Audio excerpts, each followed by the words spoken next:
আমার পার্টনার আমার কাছে ২৫,০০০ পাউন্ড ঋণী আর আমি শেষ পর্যন্ত ওর এটিএম মেশিন হওয়া বন্ধ করতে চাই। বছরের পর বছর আমি সবকিছুর টাকা দিয়েছি। বাজি ভাজা বিল ছুটি কাটানো সবই আমি দিয়েছি। এমনকি আমার নিজের এনগেজমেন্ট রিংয়ের টাকাটাও আমিই দিয়েছি। প্রতিবার ডিনার, প্রতিবার উবার, প্রতিটা সিনেমা, সবকিছুর খরচ আমারই। ও বেকার এবং ঘরের কাজেও খুব কমই সাহায্য করে। আমার নিজেকে ওর পার্টনারের চেয়ে ওর মায়ের মতো বেশি মনে হয়। আমি ওর সাথে বারবার কথা বলেছি কিন্তু কিছুই বদলালো না। এখন আমি আর সহ্য করতে পারছি না। আমি ওকে বাজি থেকে বের করে দেওয়ার কথা ভাবছি। আমি চাই ও ওর বাবা মায়ের কাছে ফিরে যাক, একটা চাকরি করুক এবং আবার এখানে ফেরার আগে আমার টাকা ফেরত দেওয়া শুরু করুক।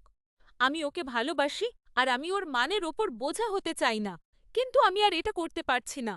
ও যেন অন্য কোথাও গিয়ে নিজের জীবন গুছিয়ে নে, এই দাবি করার জন্য কি আমি খুব খারাপ মানুষ হয়ে গেলাম?